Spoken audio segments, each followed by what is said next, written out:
Hello student. तो आज हम करने वाले हैं सर्व समीकरण a प्लस बी का whole cube is equal to a cube plus b cube plus 3ab into a plus b का अनुप्रयोग। तो अनुप्रयोग का मतलब क्या होता है कि इसकी सहायता से हम दैनिक जीवन में कैसे हम इसका उपयोग कर सकते हैं। इसका हम दैनिक जीवन में क्या उपयोग कर सकते हैं, मतलब इसका हम उपयोग कहाँ कहाँ कर सकते हैं, तो आज हम उसको पढ़ेंगे। तो दैनिक जीवन में उपयोग जैसे हम पढ़ते हैं कि 2 का वर्ग कितना होता है 4, 3 का वर्ग कितना होता है 4। अब 2 का क्यूब अगर निकालना हुआ तो कैसे निकालेंगे, 100 का क्यूब निकालना हुआ तो कैसे निकालेंगे, 99 का क्यूब कैसे निकालेंगे, 499 का क्यूब कैसे निकालेंगे, 201 का क्यूब कैसे निकालेंगे। इन सभी चीज़ों को हम आज इन सभी चीज़ों को मतलब निकालते कैसे हैं, तो इसकी सहायता से कैसे निकालेंगे, तो इसका अनुप्रयोग हो गया। इतना आपको समझ में आया कि अनुप्रयोग का मतलब क्या होता है। इसकी सहायता से इस सर्वसमीकरण की सहायता से हम अन्य सभी क्वेश्चंस को कैसे सॉल्व करेंगे, जैसे जिनका हम दैनिक जीवन में उपयोग करते हैं। जैसे 8 का क्यूब 10 का क्यूब निकालना हो तो कैसे निकालेंगे। इस तरह से इन सभी सवालों को हम करने वाले हैं। तो जिसमें आपका उदाहरण 5 हमको मिल गया, 401 का क्यूब का मान ज्ञात कीजिए। हमारे पास उदाहरण 5 है, इसकी सहायता से इसका अनुप्रयोग अब देखिए यहाँ पे कैसे होगा। 401 का क्यूब का मान ज्ञात कीजिए। तो 401 का क्यूब जैसे आपको निकालना होगा तो इसके फार्मूले की सहायता से कैसे निकालेंगे, वो हम यहाँ पे पढ़ने वाले हैं। तो देखते हैं यहाँ पे हल। अब यहाँ पे देखिए 401 लिखा है, 401 लिखा है, तो 401 को हम और किस तरीके से लिख सकते हैं। 401 को हम 400 प्लस 1 इस तरीके से लिख सकते हैं। 400 प्लस 1 इस तरीके से हम लिख सकते हैं।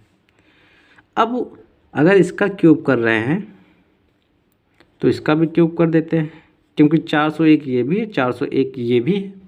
अगर इन दोनों को जोड़ेंगे तो 401 ही आएगा।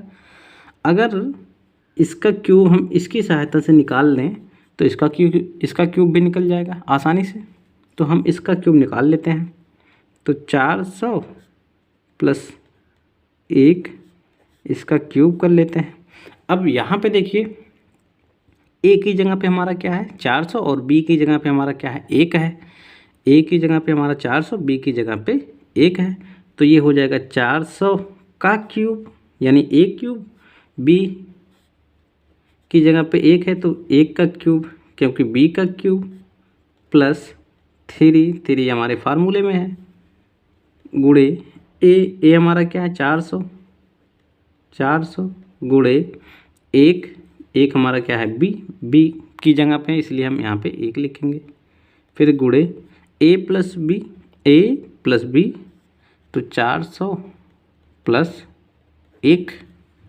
ये आपको समझ में आया। अब यहाँ पे देखिए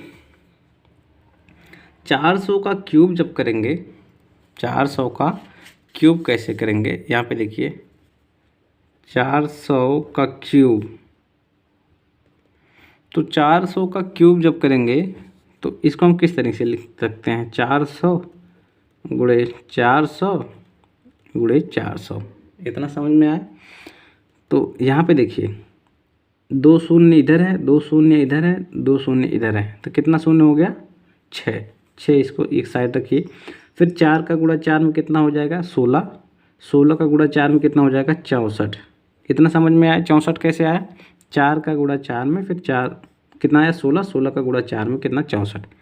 अब 2 शून्य इधर, 2 शून्य इधर, 2 शून्य इधर, कितना हो गया 6, तो 6 शून्य लगा देंगे। तो इतना हमारा आएगा 400 का क्यूब। इसी तरीके से हम ढेर सारे क्वेश्चन को सॉल्व करेंगे। तो 400 का क्यूब कितना आ गया 64, 1 2 फिर 2 फिर 2। 1 का क्यूब हमने आपको बता रखा है, 1 का क्यूब करेंगे तो 1 ही आएगा, प्लस 3 का गुणा 4 में कितना हो जाएगा 12, और 12 का गुणा 1 में कितना हो जाएगा 12। तो यहाँ पे आ जाएगा 12 और 2 जीरो यहाँ पे है तो 2 जीरो यहाँ पे लिख देंगे, गुणे 400 प्लस 1। इतना आपको समझ में आया। अब यहाँ पे हम फिर लिख देंगे 64 60 प्लस, अब यहाँ पे देखिए एक बार 1200 का गुणा 400 में करेंगे, फिर 1200 का गुणा 1 में करेंगे, क्योंकि ब्रैकेट है और ब्रैकेट के अंदर हम एक एक करके गुणा करते हैं। यानी एक बार 1200 का गुणा इसमें करेंगे, एक बार इसमें करेंगे। तो देखिए 12 का गुणा 4 में कर देंगे, कितना हो जाएगा 48, और 2 शून्य इधर है 2 शून्य इधर है, तो कितना हो जाएगा 4 शून्य। अब बीच में क्या है प्लस है, तो प्लस, और 1200 का गुणा 1 में करेंगे। एक ऐसी संख्या है अगर उसमें किसी भी संख्या का गुणा करते हैं तो वही संख्या प्राप्त होती है। तो यहाँ पे 1200 आ जाएगा। इतना आपको समझ में आया। अब देखिए ऐड कर लेते हैं।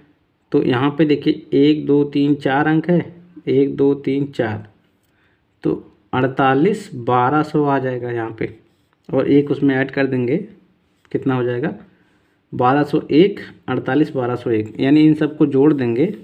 देखिए यहाँ पे कैसे जोड़ते हैं, 0 0 1 0, कितना आया 1 आ गया। फिर दूसरा अंक उठाएंगे 0, फिर 0, यहाँ पे दूसरा है नहीं छोड़ देंगे 0, तो 0 आ गया। फिर तीसरा अंक उठाएंगे 2, फिर 2, फिर 2, फिर चौथा उठाएंगे तो 1 1, क्योंकि ये 0 है तो 0 में 1 जोड़ेंगे तो 1, फिर यहाँ पे चौथा ये 0 है तो 1, तो 1, यहाँ पे पांचवा है नहीं तो पांचवा यहाँ पे है 8, और यहाँ पे पांचवा है 0 तो 8, यहाँ पे छठा है 4, छठा है यहाँ पे 0 तो 4, फिर 64। तो हमारा आंसर कितना आ गया 64 48 12 01, ये हमारा आंसर है। तो ये 400 प्लस 1 का क्यूब था, और ये किसके बराबर हमने लिखा था 401 का क्यूब, कितना आ गया 64 48 12 01, 64 48 12 01। तो 400 का क्यूब कैसे निकला 64 48 12 01, इस तरीके से निकला। 400 का क्यूब आया 64 48 12 01, और निकाला कैसे हमने इस फार्मूले की सहायता से। तो ये आपको समझ में आया क्वेश्चन कैसे हुआ। इसी तरीके से हम ढेर सारे क्वेश्चन को करने वाले हैं।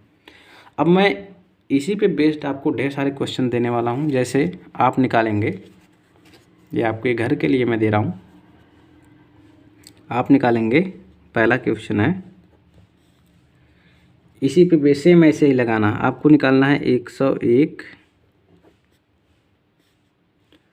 और ये हमारा पहला था। दूसरा आपको मैं दे रहा हूँ 201 का क्यूब, और तीसरा दे रहा हूँ 302 का क्यूब। तो इसका आपको सल्यूशन कमेंट करना है। तो अब आपसे अगला क्वेश्चन देखते हैं कैसा। अब आपसे मिलते हैं नेक्स्ट वीडियो में। वीडियो पसंद आई तो लाइक कीजिएगा, शेयर कीजिएगा, सब्सक्राइब कीजिएगा। Thank you. अब आगे हम पढ़ेंगे कि ये जो हमारे पास सर्वसमीका है, ये जो हमारे पास सर्वसमीका है, इसकी सहायता से और कितने फार्मूले बनाए जा सकते हैं, और कौन कौन से फार्मूले इससे बने हैं उनके बारे में डिस्कस करेंगे। तो मिलते हैं आपसे नेक्स्ट वीडियो में। वीडियो पसंद आई हो तो लाइक कीजिएगा, शेयर कीजिएगा, सब्सक्राइब कीजिएगा। Thank you.